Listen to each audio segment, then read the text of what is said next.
பீகாரில் முதல்கட்ட வேட்புமனு தாக்கல் நிறைவடைந்துள்ள நிலையில் அங்கு இருந்து கள நிலவரத்தை வழங்குகிறார் நமது செய்தியாளர் ஹரிஹரன். ஹரிஹரன், அங்கு இருக்கக்கூடிய நிலவரம் என்ன? பீகார் சட்டப்பேரவை தேர்தல் நவம்பர் 6 மற்றும் 11ஆம் தேதி 2 கட்டமாக நடைபெற உள்ள நிலையில் நவம்பர் 6ஆம் தேதி நடைபெறும் முதற்கட்ட தேர்தலுக்கான வேட்புமனு தாக்கல் இன்று முடிவுற்றது. பீகார் சட்டப்பேரவை தேர்தலை பொறுத்த வரைக்கும் பிரதான கூட்டணி கட்சிகளாக 2 கூட்டணிகள் உள்ளன. தேசிய ஜனநாயக கூட்டணி மற்றும் மகா கூட்டணி என 2 பிரதான கூட்டணி கட்சிகள் உள்ளன. தேசிய ஜனநாயக கூட்டணி கட்சியை பொறுத்த வரைக்கும் பாஜக, ஜேடியு, எல்ஜேபி உள்ளிட்ட முக்கிய கட்சிகளும், மகா கூட்டணியில் காங்கிரஸ், ஆர்ஜேடி உள்ளிட்ட முக்கிய கட்சிகளும் இருக்கின்றன. இதில் பாஜகவை பொறுத்த வரைக்கும் பாஜக சார்பில் 101 இடங்களும், ஜேடியு சார்பில் 101 இடங்களும், எல்ஜேபி சார்பில் 29 இடங்களும், மற்ற கட்சிகள் தலா 6 இடங்களில் போட்டியிடும் என அறிவிக்கப்பட்டிருந்தது. இதில் பொறுத்த வரைக்கும் கடந்த தேர்தலை பொறுத்த வரைக்கும் ஜேடியு கட்சிக்கு அதிக தொகுதிகளில் போட்டியிட்ட போதிலும் இந்த தேர்தலில் பாஜக மற்றும் ஜேடியு என 2 கட்சிகளுமே சம அளவில் பிரித்து தேர்தலை சந்தித்து வருகின்றது. குறிப்பாக இதில் இந்த கட்சியில் தேசிய ஜனநாயக கூட்டணி கட்சியை பொறுத்த வரைக்கும் சிராக் பஸ்வானின் எல்ஜேபி கூட்டணிக்கு அதிக தொகுதிகள், அதாவது 29 தொகுதிகள் ஒதுக்கி இருப்பதற்கு ஜேடியு கட்சியில் உட்கட்சி பூசல் அதிகமாக அறிவித்து ஜனதாதள் கட்சியில் இருக்கக்கூடிய முக்கிய தலைவர்களை வெளிப்படையாகவே தங்களது அதிருப்தியை வெளிப்படுத்தியிருந்தனர். குறிப்பாக ஜேடியுவில் இருக்கக்கூடிய அஜய் மண்டல் என்ற எம்பி தனது பதவி ராஜினாமா செய்யும் அளவிற்கு அறிவிப்பை வெளியிட்டிருந்தார். அதே நேரத்தில் கோபால்பூர் சட்டமன்ற உறுப்பினர் கோபால் மண்டல் முதலமைச்சர் நிதிஷ்குமார் இல்லத்தின் முன்பு தர்ணாவில் ஈடுபட்ட போன்ற பல்வேறு அதிருப்திகள் வெளிப்படையாக நிகழ்ந்தது. அதே போன்று HIM கட்சியின் தலைவரும் தேசிய ஜனநாயக கூட்டணியில் எதுவுமே சரியில்லை, எங்களுக்கு போதுமான சீட்களை ஒதுக்கப்படாததற்கு தங்களது தொண்டர்களிடம் மன்னிப்பு கேட்டுக்கொள்கிறேன் என வெளிப்படையாகவே அறிவித்திருந்தார். இந்த சூழலில் தான் உள்துறை அமைச்சர் அமித்ஷா இன்றைய தினம் பீகாருக்கு வருகை தந்திருந்த போது தேசிய ஜனநாயக கூட்டணியில் முதலமைச்சர் வேட்பாளர் யார் என்பதை தேர்தலுக்கு பின்னர் தங்களது கூட்டணி கட்சி தலைவர்கள் முடிவு செய்வார்கள் என அறிவித்திருந்தார். இந்த சூழலில் தான் தேசிய ஜனநாயக கூட்டணியில் மேலும் ஒரு பின்னடைவை ஏற்படுத்தியிருக்கு. ஏற்கனவே தொகுதி பங்கீட்டில் கடுமையான அதிருப்தி நிலவிருக்கக்கூடிய நிலையில் அமித்ஷாவின் இந்த கருத்து ஜனதாதள் கட்சியில் மேலும் ஒரு பின்னடைவை ஏற்படுத்தி இருக்கின்றது. மகா கூட்டணியை பொறுத்த வரைக்கும் தொகுதி பங்கீட்டில் கடுமையான சிக்கல் நேற்று வரை இருந்தாலுமே விஐபி பார்ட்டிக்கு 15 இடங்கள் வேண்டும் என்ற ஒரு கோரிக்கை வைக்கப்பட்ட நிலையில் அக்கட்சியின் தலைவர் நேற்றைய தினம் 2 முறை செய்தியாளர் சந்திப்பை வைத்து இறுதி நிமிடத்தில் அந்த செய்தியாளர் சந்திப்பை ரத்து செய்திருந்தார். இந்த கட்சியில் நிலவும் குழப்பத்தை ராகுல் காந்தியை நேரடியாக தலையிட்டு சரி செய்து விஐபி பார்ட்டிக்கு மொத்தமாக 15 இடங்களை ஒதுக்கியிருக்கார். தற்போதைய சூழலில் அந்த சிக்கல் முடிவுக்கு வந்திருந்தாலுமே தேர்தல் கூட்டணியை பொறுத்த வரைக்கும் மகா கூட்டணி தரப்பில் எந்தெந்த கட்சிகள் எவ்வளவு இடங்களில் போட்டியிடுகின்றது என்ற ஒரு அதிகாரப்பூர்வ அறிவிப்பை இதுவரை வெளியிடப்படவில்லை. இந்த சூழலில் காங்கிரஸ் கட்சி 48 இடங்களுக்கான முதற்கட்ட வேட்பாளர்களை அறிவித்திருக்கு.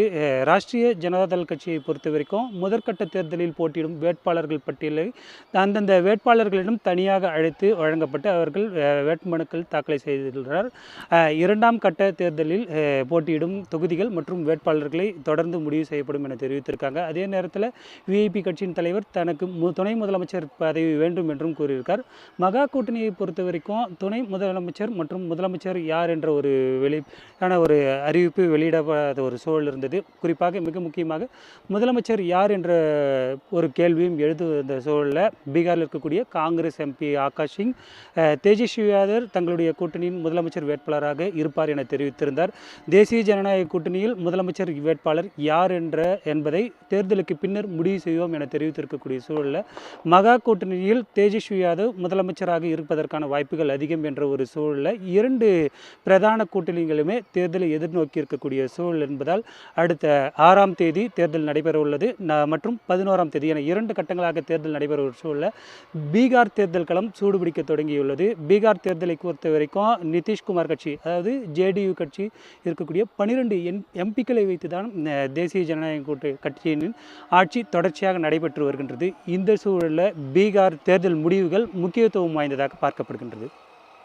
ஹரிஹரன், நிதிஷ்குமார் தேர்தல் நடந்த பிறகுதான் வேட்பாளராக இருந்து முதலமைச்சராக அறிவிக்கப்படுவார் என்று தகவல் வெளியாகியிருந்த நிலையில் தற்பொழுதே அறிவிக்கப்பட்டிருக்கு. இதற்கு காரணம் என்ன?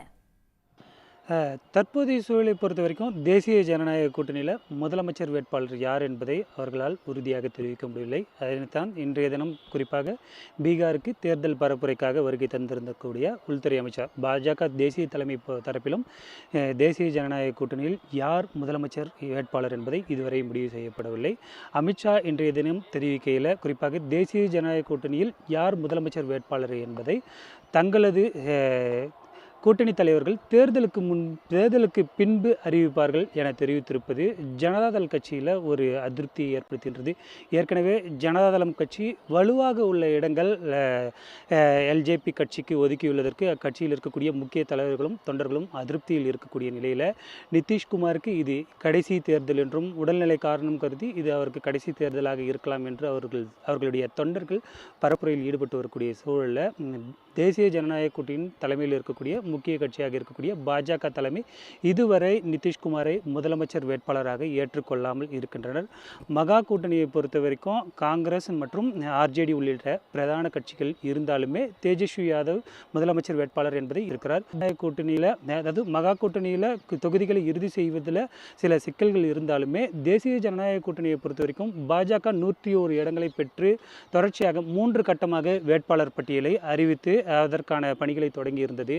ஆனால் ஜனதாதள் கட்சியை பொறுத்த வரைக்கும் அவர்கள் பலமாக உள்ள தொகுதியை எல்ஜேபி கட்சிக்கு ஒதுக்கிய ஒரு காரணத்தினால அக்கட்சியில் இருக்கக்கூடிய அதாவது ஜேடியு கட்சியில் இருக்கக்கூடிய மூத்த தலைவர்கள் கடுமையான அதிருப்தியில் இருந்த காரணத்தினால வேட்பாளர்களை இறுதி செய்வதில் இறுதி நிமிடம் வரை கடுமையான சிக்கல் இருந்த ஒரு சூழலில் தற்பொழுது முதலமைச்சர் வேட்பாளராக தேர்தலுக்கு பின் தான் முடிவு செய்வோம் என அமித்ஷா தெரிவித்துள்ளது.